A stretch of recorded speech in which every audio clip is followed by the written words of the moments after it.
नमस्कार, जय हिंद, जय भारत।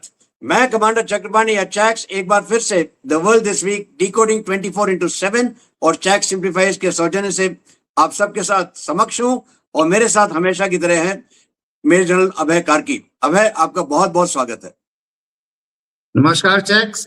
थैंकफुली इस हफ्ते पे ज्यादा छक्के और चौके नहीं लगे हैं और ठीक ठाक चल रही है। तो चलिए आसपास के देशों में क्या हो रहा है इस पे थोड़ी नजर डालेंगे, इंटरेस्टिंग रहेगा।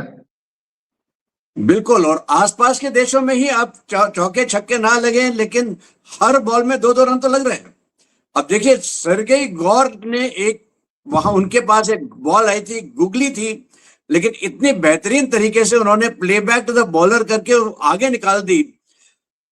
वहां जाके कह देते हैं कि Jammu and Kashmir is a important part of India. Important कहा, इंटीग्रल नहीं कहा, लेकिन यही एक तरीके से आप कह दीजिए पाकिस्तान के लिए तो उसने छक्के छुड़ा दिए पाकिस्तान के, क्योंकि अभी तक तो वो यही कह रहे थे कि ये डिस्प्यूटेड टेरिटरी है टू बी रिजॉल्व। अब वो डिस्प्यूट में से निकल के इंपॉर्टेंट पार्ट ऑफ इंडिया कह दिया है। उसके साथ साथ पहुंच गए तिब्बत। तिब्बत जाके उन्होंने, हालांकि दलाई लामा थे वहां पे तिब्बत में, लेकिन उनसे मुलाकात तो नहीं की है, लेकिन चीन की तरफ भी एक इशारा पहुंच गया कि भाई हम वहां तिब्बत भी गए, पहुंचे हैं। तिब्बत मतलब लद्दाख गए थे। लद्दाख में उन्होंने वहां पे दलाई लामा से तो मिले नहीं।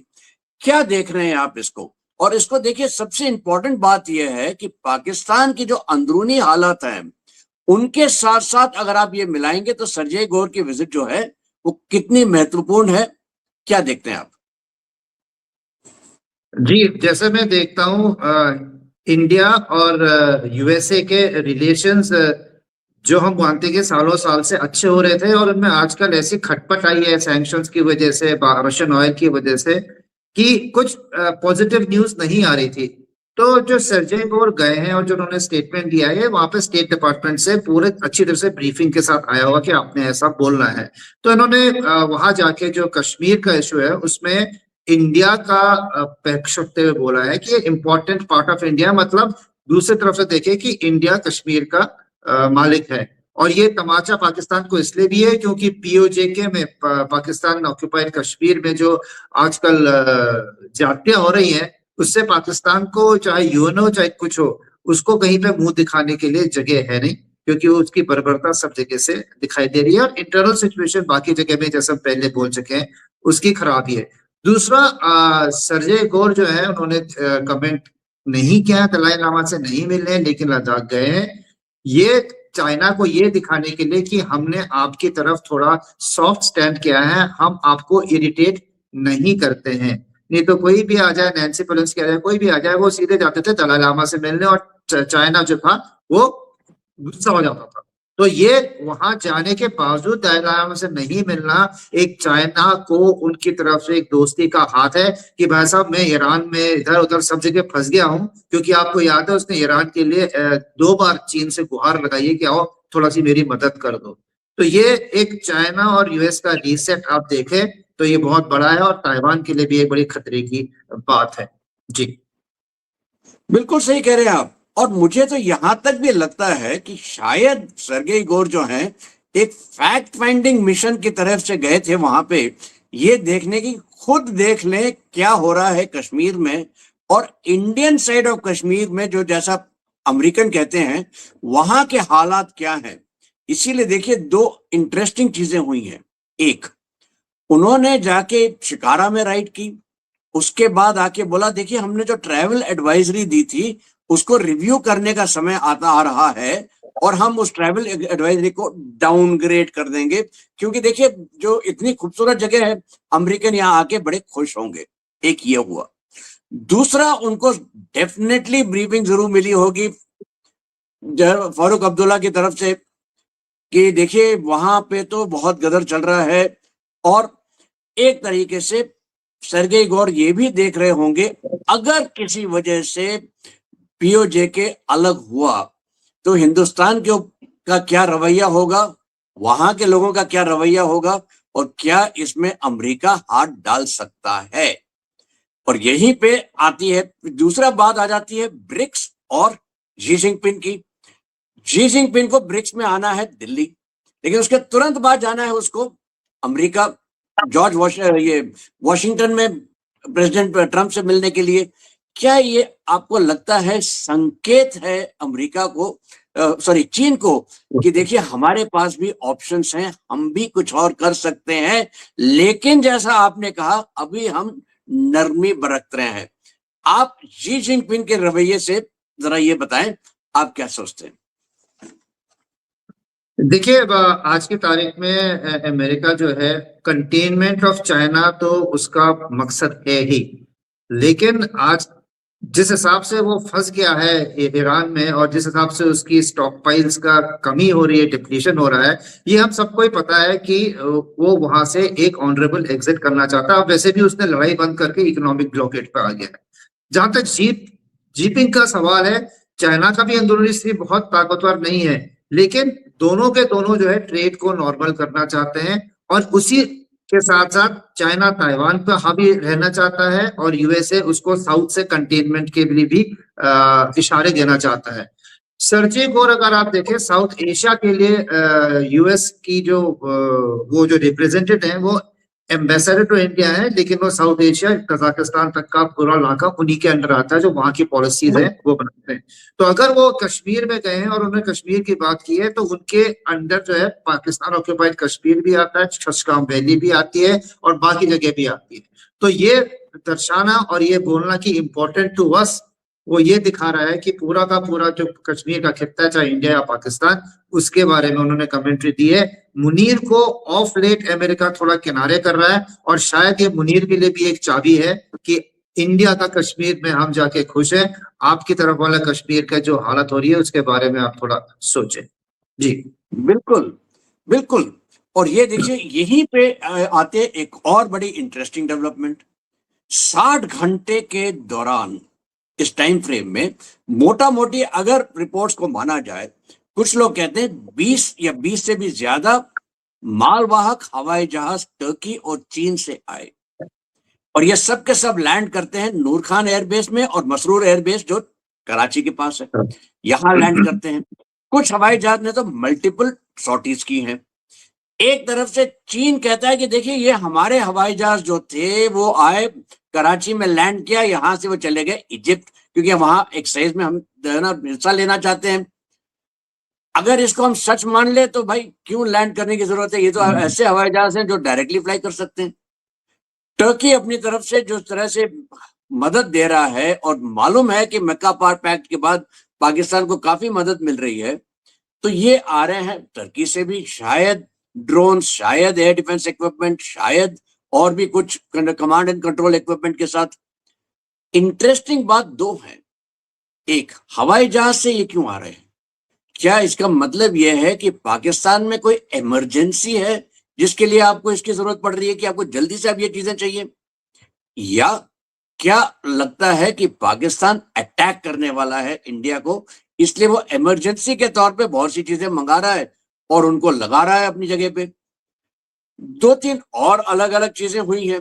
आपको याद होगा 2 हफ्ते पहले आपने और मैंने बात की थी कि 250 करीब गन्स उसने, जो ऑफिसर्स हैं चीनी ऑफिसर्स, उनको तैनात किया है इंडिया बॉर्डर में, खास करके गुरदासपुर और उसके एरिया में जो शकरगढ़ का हम कहलाते हैं नेक, और दूसरा उसने सर क्रीक की तरफ तैनात किया है। दूसरी बात हो रही है कि वहां पे जो बलूचिस्तान में है, खैबर पख्तूनवा में है, वहां काफी गदर चल रहा है। तो क्या इस पाकिस्तान का रुख इंटरनल प्रॉब्लम पे ज्यादा है बनिस्बत एक्सटर्नल के? आप इस पूरे को कैसे देखते हैं? देखिए, जैसा आपने पहले बताया कि एक स्ट्रीम जो थी वो इजिप्ट की तरफ जा रही थी ज्वाइंट एक्सरसाइज के लिए, और वो कराची पे रुकी है, जिसमें ज्यादा फाइटर्स थे और 2 या 3 ट्रांसपोर्ट प्लेन थे। मेन जो वो है वो टर्की के हवाई जहाज, चाइना के हवाई जहाज जो नूर खान में आए हैं। तो इसमें 2 चीजें मैं देखता हूँ। एक तो ये है कि सिंदूर में हमने उनका काफी जो कमांड एंड कंट्रोल कॉम्प्लेक्सेस थे, ये थे, उनको रडार से उनको नष्ट किया था, और अब शायद जो उसके बाद ही उनके टेंडर निकले थे रिपेयरिंग के लिए, कि अंडरग्राउंड है, कोई कहीं है, कुछ है। तो अगर वो चीज अगर पूरी हो गई है तो अब उसमें इलेक्ट्रॉनिक्स लगाने का टाइम आ गया। अगर उसमें सिविल स्ट्रक्चर जो हम बोलते हैं दीवारें हिवाले छत वत सब बन गया है तो अब उसको रीएक्टिवेट करना, चाहे वो कोई रेडार साइट है, चाहे वो कमांड एंड कंट्रोल सेंटर जो उसका नेशनल कमांड अथॉरिटी का था नूर खान में। तो इन चीजों के लिए अगर आ रहा है तो वो भी एक साल एक टाइम है, जबकि शायद उनके सिविल वर्क्स पूरे हो गए हैं, अब वो उसमें इलेक्ट्रॉनिक फिटमेंट कर रहे हैं। लेकिन साथ ही में अंदरूनी उनकी स्थिति इतनी खराब है कि वो एक मार्शल लॉ के पहले अपने इंटेलिजेंस के ड्रोन सर्वेलेंस इंटरनल जो अपनी वो है आपके केपीके में तहरीक तालिबान पाकिस्तान वालों के पीछे पड़ने के लिए या फिर बलूचिस्तान में अपनी रीच बढ़ाने के लिए कुछ ऐसी इमरजेंसी चीजें मंगा रहे हैं ताकि वो अपने को काबिल कर सके इंटरनल इंसर्जेंसीज को कुचलने के लिए। लेकिन वो हवाई जहाज से क्यों आए मेरे को अभी भी समझ में नहीं आ रहा। वो शिप रूट और बाकी रूट से भी आ सकते थे। बकायदा उनका आना जो है वो एक तो recovery of repair and recovery of the losses of Sindoor, और दूसरा इंटरनल सिचुएशन को, क्योंकि रावलपिंडी में अभी 3 कंपनी एडिशनल भी उन्होंने मंगा ली है और रावलपिंडी में वहां पे एक सेंट्री को हमला भी हुआ है। तो काफी डरे हुए हैं पाकिस्तानी और इंटरनली वो कुछ ना कुछ करने वाले हैं, क्योंकि पंजाब में नूर खान के आसपास जो पीटीआई वाले हैं, इमरान खान के जो सपोर्टर्स हैं, वो बहुत ज्यादा रेस्टिव हैं। और आपको पता है उन्होंने 2 साल पहले कैसे पूरी कोर कमांडर के घर में भी घुस के तहलका मचाया था। तो इससे बचने के लिए भी हो सकता है कुछ एडवांस इक्विपमेंट वगैरह ला रहे हो अपनी इंटेलिजेंस के लिए। जहां तक इंडिया का सवाल है, अभी तक पाकिस्तान रिकवर नहीं किया है, एयर पावर हो, चाहे आर्मी हो, चाहे उसकी डिफेंसेस हो, कि वो दोबारा इंडिया को उकसा के अपने ऊपर एक हमला कर दे। वो जो उनको जो नुकसान हुआ था वो 1 डेढ़ 2 साल तो लगेगा ही उनको वापस अपने को नॉर्मल में आने में। और वो अभी की जो डॉक्ट्रिन होगी वो पुरानी नहीं होगी। वो कहता है हम इंडिया से कैचअप नहीं करेंगे, हम इंडिया को आउट मैच करेंगे। मतलब जो हमारा रिपेयर होगा वो ऐसा होगा कि इंडिया की टेक्नोलॉजी से और आगे होगा। इशारा होगा उसका J20 J35 जो वो बात कर रहा है उसको इंटीग्रेट करना। तो कोई भी हथियार अगर आता है उसको इंटीग्रेशन में 1.5-2 साल लगते हैं। उससे पहले पाकिस्तान की हिम्मत नहीं है, काबिलियत नहीं है कि वो हिंदुस्तान को एक दूसरे एंगेजमेंट में रखे। तो वो हवित्जर अगर इधर जा रहे हैं चाहे उधर जा रहे हैं, वो हमें पता है कहाँ पे है और वो हमें कोई नुकसान नहीं देते हैं। और जहां तक उसका सर क्रीक की तरफ को जो डिप्लॉयमेंट है, हम बार बार राजनाथ सिंह उनको चढ़ाते रहते हैं कि भैया सर क्रीक से ही कराची का रास्ता जाता है। तो वो वहां पे अपनी डिफेंसेस और अपनी एक्सरसाइजेस कर रहा है एज अ डिफेंडर, ये डर के कि अगली बार कहीं नेवी आ गई वहां पे कराची में और सर क्रीक की तरफ से कराची की तरफ को अगर एडवांस हो गया इंडिया का तो मैं क्या करूंगा। तो हमें चिंता की कोई बात नहीं है, हाँ हमें वहां पे नजर रखनी चाहिए। लेकिन पाकिस्तान में शायद एक इमरजेंसी या एक सिविल वॉर की वो तैयारी कर रहे हैं। जी बिल्कुल। और उस तैयारी की तरफ देखिए मुनीर ने अपने लिए क्या क्या कर लिया है। पहले तो अपने को CDS कहते थे, लेकिन अब उन्होंने अपने आप को कह दिया CDF, कमांडर डिफेंस फोर्सेस। मतलब यह है कि वो अब army, navy, air force, rangers, police, ISI सब के बॉस बन गए। उन्होंने अपने आप के ऊपर इतनी पावर्स ले ली हैं कि वो किसी को भी बर्खास्त कर सकते हैं, किसी को रिटायर कर सकते हैं, किसी को प्रमोट कर सकते हैं। एक तरीके से उन्होंने जो चीफ मार्शल लॉ एडमिनिस्ट्रेटर के लिए की जो ताकतें होती हैं वो उन्होंने ले ली हैं बिना कू किए हुए। ये सिविलियन गवर्नमेंट अपने आप उनको दे दिया है। मतलब उन्होंने अपने आप को एक तरीके से राजा फॉर लाइफ बना दिया है। वैसे ही पार्लियामेंट्री वो अमेंडमेंट के तहत उनको मालूम है कि उन्हें कोई उनके खिलाफ कोई केस नहीं हो सकता, मुकदमा नहीं हो सकता। तो उन्होंने ये सब सारी की सारी चीजें अपने अंडर कंसोलिडेट कर ली हैं। अभी आपने देखा सरगेई गौर भी आए हैं, उन्होंने भी कुछ कह दिया है। इससे साफ दिखाई दे रहा है कि पाकिस्तान के ऊपर बहुत ज्यादा प्रेशर पड़ रहा है। लेकिन प्रेशर तो बांग्लादेश के ऊपर भी पड़ रहा है। बांग्लादेश को पता है कि तकरीबन 69% उसका खाना तो हिंदुस्तान से आता है। उसको मालूम है कि 20% से ज्यादा एनर्जी भारत से आती है, डीजल भारत से आता है। इंडस्ट्री उसकी चल नहीं सकती बिना भारतीय कॉटन के। उसको ये भी पता है कि पानी भी हम भारत से आता है। इसके बावजूद बांग्लादेश हम भारत को थ्रेटन किए जा रहा है और ये कह रहा है कि हम तभी आपके पास आएंगे जब आप हमें शेख हसीना को हमें हैंड ओवर करेंगे और हमारी चीजें हमारे हिसाब से आप करेंगे, वरना हम नहीं आते, आपको विजिट भी नहीं करते, और ना ही हम ब्रिक्स में आते हैं। बांग्लादेश का आपको ये रवैया कैसे लग रहा है?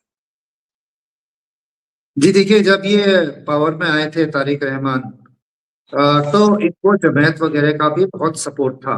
और अभी पाकिस्तान बांग्लादेश उस सेक्युलर नेचर का देश नहीं रहा है। वो पिछली जो यूनिट सरकार थी उसने बहुत उसको रेडिकलाइज कर दिया, और रेडिकल एलिमेंट जो जेल में थे उनको बाहर ले आए।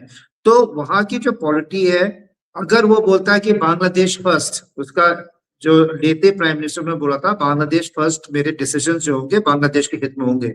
अब हित में जो उसके पॉलिटिकल सपोर्ट है वो है सारा रेडिकल, और वो रेडिकल लोग जो है, रेडिकल तो है ही है, एंटी इंडिया भी है। तो अगर इंडिया ने जब उनको इनवाइट किया था, ये किया था, और उसी बीच में शेख हसीना का जो लेक्चर हुआ था, यहाँ से जो स्पीच दी थी, उससे वो भड़क गए हैं। अब उनका रिएक्शन के उनको क्या ऑप्शन थे? या तो वो शेख हसीना के उस स्पीच को नजरअंदाज करके इंडिया में आ जाए, तो उनको जो लोकल, जो उनकी पॉलिटिकल सपोर्ट बेस था, जो ये इस्लामिक रेडिकल है, वो तो उनको खा जाते कि इतनी बेइज्जती के बाद जा रहे हो। दूसरा, वो रियलिस्टिक आदमी, उसको पता है, जैसे आपने बताया, खाना पानी बिजली कॉटन सब कुछ इंडिया से जाता है। यहाँ तक कि जो उसको एक्सपोर्ट्स हैं वो भी कलकत्ता के थ्रू ही जाके ठीक बैठ पाएंगे, नहीं तो उनको जो वॉल्यूम्स है उनके पास है नहीं एक अच्छा एक्सपोर्ट क्विकली करने की। तो ये जानते हुए वो बैलेंस कर रहे हैं, और आज की तारीख में as a prime minister of the country वो डोमेस्टिक ऑडियंस को खुश करने के लिए ये कर रहे हैं। जो हॉक्स हैं, एंटी इंडिया हॉक्स हैं, और जो पाकिस्तान से उनको ट्यूटरिंग मिल रही है, वो एक एंटी इंडिया रेटोरिक को ले रहे हैं, क्योंकि उनके पास कोई ऑप्शन है नहीं। वो अगर आएंगे, और ये शेख हसीना की स्पीच जो है, उनको खुद की अपनी पोजीशन जो है खतरे में लगेगी। अब शेख हसीना की स्पीच इस मौके पे इंडिया ने क्यों परमिशन दी या कैसे हो गई, वो सोचने की बात है। ये कोई एक लंबी सोच है जिसमें इंडिया हाथ भी बढ़ा रहा है और अपनी ताकत भी दिखा रहा है, और बांग्लादेश को बोलता है ठीक है, तुम हमारा ये भी मत लो, हमारा वो भी मत लो, हमारा गंगा टीटी भी मत करो, देखते हैं तुम कितने दिनों तक खाना पीना ले सकते हो, कि क्या आप अपने को बिल्कुल इकोनॉमिक डिक्लाइन में जाओगे। क्योंकि कोई भी, पाकिस्तान तो खैर खुद ही भीख मंगा है, चाइना उसको ऐसे हेल्प नहीं कर सकता जैसे हम कर सकते हैं। ना वो बिजली दे सकता है, ना वो पानी दे सकता है, ना वो खाना दे सकता है, ना वो कॉटन दे सकता है। तो क्या आपने अपने घर की जो चूल्हा है बांग्लादेश का, वो जलते रहना चाहिए, या चूल्हे को जो है, जो आपको उसको लकड़ी ला के दे रहा है, उसको घर से बाहर निकाल के आप भूखे रह के वहां पे अपना रौब दिखा सकते हो? ये बांग्लादेश की आज की स्थिति है जी। बिल्कुल सही कह रहे हैं आप। साम दाम दंड भेद, यही चाणक्य नीति है और यही भारत कर रहा है। साम दाम ये तो करते देख ही दिया हमने। दंड हम दे रहे हैं कि हम आपको, जैसा आपने कहा, ट्रीटी पे असर कर सकते हैं, हम आपको बिजली नहीं देंगे, या बिजली ज्यादा जो आप नेपाल से ला रहे थे वो नहीं लेने देंगे। दंड है। भेद आपने शेख हसीना के थ्रू करने शुरू कर दिया है। लेकिन यही चीज आप देखिए एक और तरीके से हो रही है, और वो है पर्शियन गल्फ में। पर्शियन गल्फ में दंड वाला हिस्सा बहुत ज्यादा हो रहा है, क्योंकि हूती जो है ये बिल्कुल सामने आ चुके हैं और बहुत बुरी तरीके से सऊदी अरब को मार रहे हैं। अगर हूतियों की मानी जाए तो वो कहते हैं उन्होंने 10 सऊदी अरब के वॉरशिप्स को डिस्ट्रॉय किया है। उन्होंने कम से कम कई सौ सऊदी के सोल्जर्स मारे हैं। उन्होंने 8 टैंकर्स को डिस्ट्रॉय किया है, और तकरीबन 48 टैंकर को मजबूर किया कि आप वापस चले जाएं। यहां तक कि 2 लैंडिंग शिप जो हैं उनके नेवी के, वो भी आपने डिस्ट्रॉय कर दिए।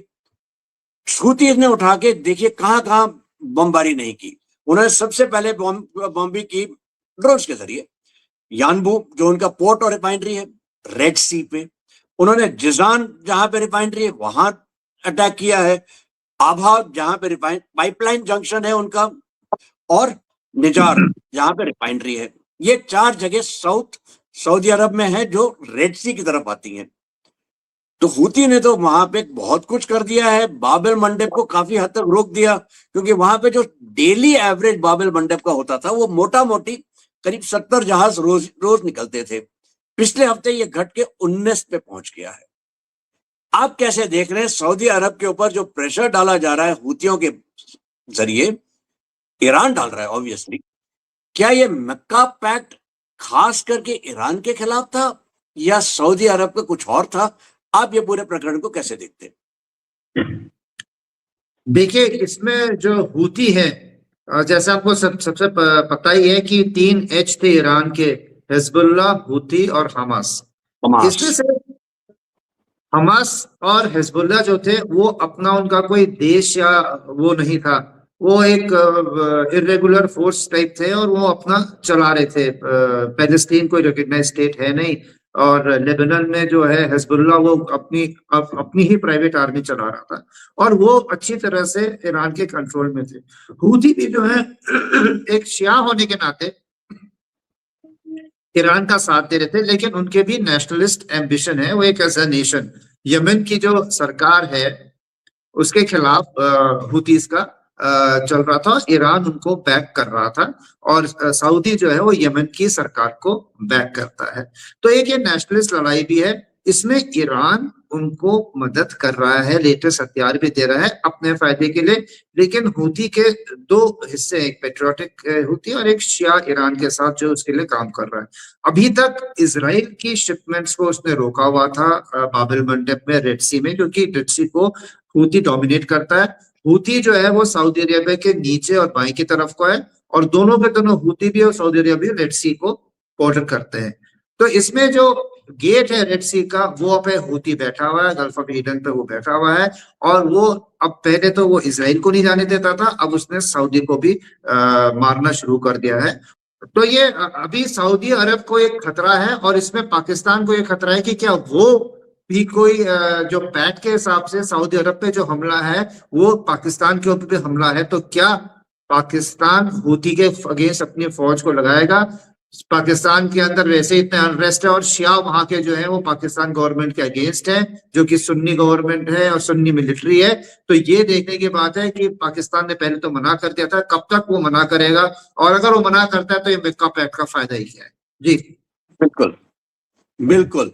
और देखिए, क्योंकि पाकिस्तान अपने आप में इतना ज्यादा व्यस्त है और वो उसको लगता है कि मैं ईरान मेरे बगल में है, मैं कुछ कर नहीं पाऊंगा, हो सकता है बांग्लादेश को इसीलिए समन किया गया है मोहम्मद बिन सलमान से कि आप आए, और बांग्लादेश उचकते हुए कहता है मैं भी मक्का पैक्ट साइन करने को तैयार हूं।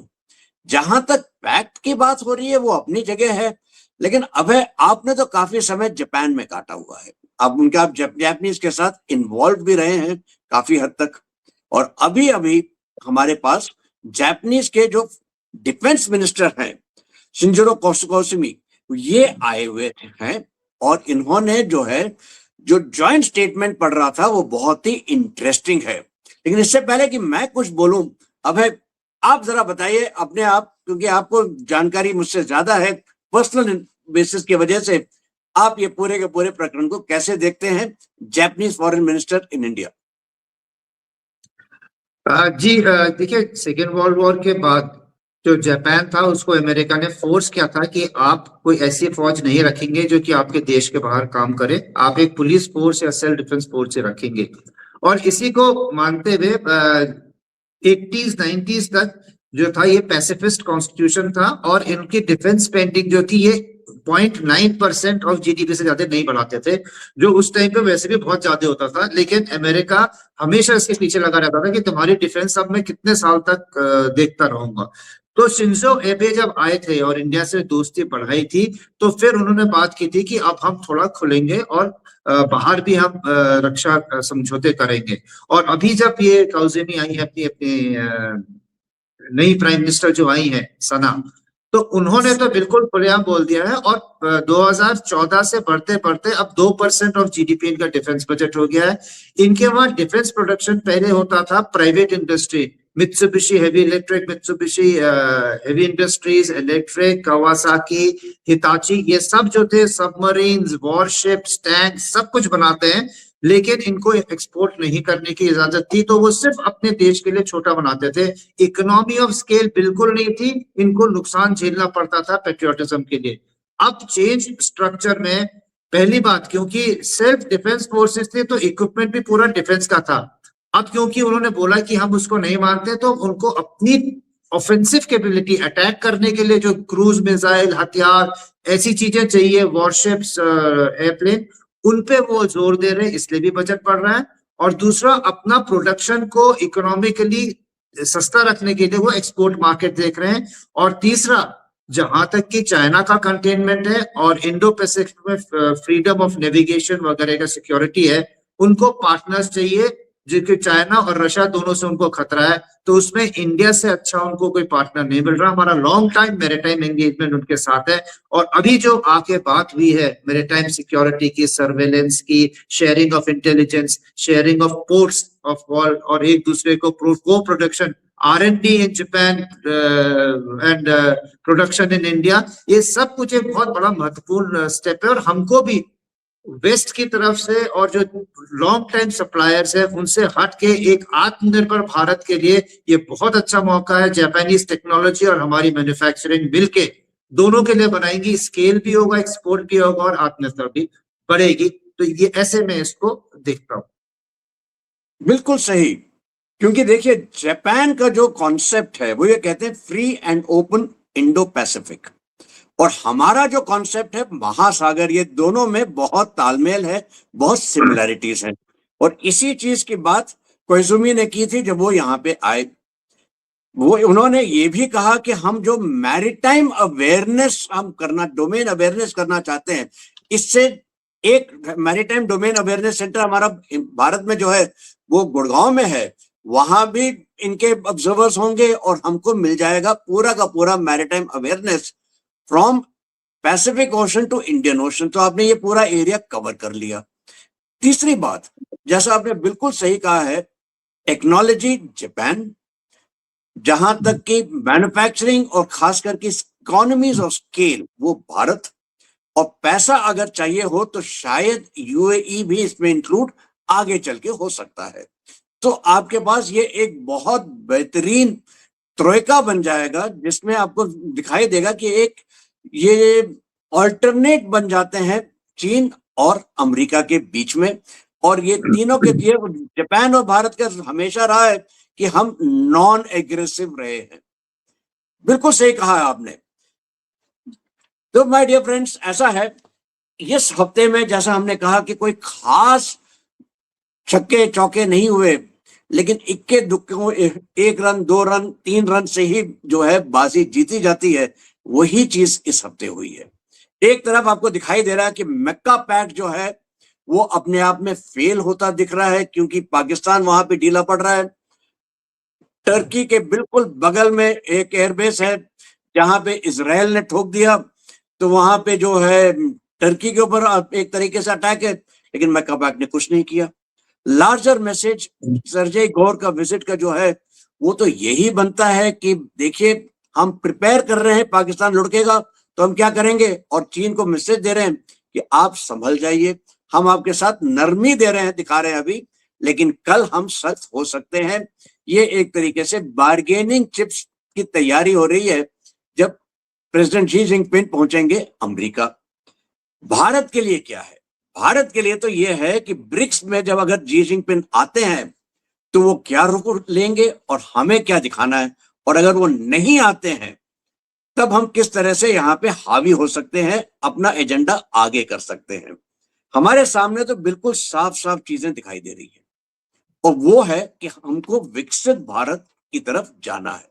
अगर हमें विकसित भारत की तरफ जाना है तो हमको एक थर्ड फ्रंट की तरह कुछ ना कुछ अगर पैदा हो सकता है तो उसकी तरफ बढ़ रहे हैं, और वो विकसित थर्ड फ्रंट बन रहा है जापान और भारत के बीच में। आगे चल के देखिए और क्या क्या बनता है। ये थी मेरे दोस्तों खबरें इस हफ्ते की। इंतजार कीजिए अगले हफ्ते तक। तब तक जय हिंद, जय भारत, नमस्कार।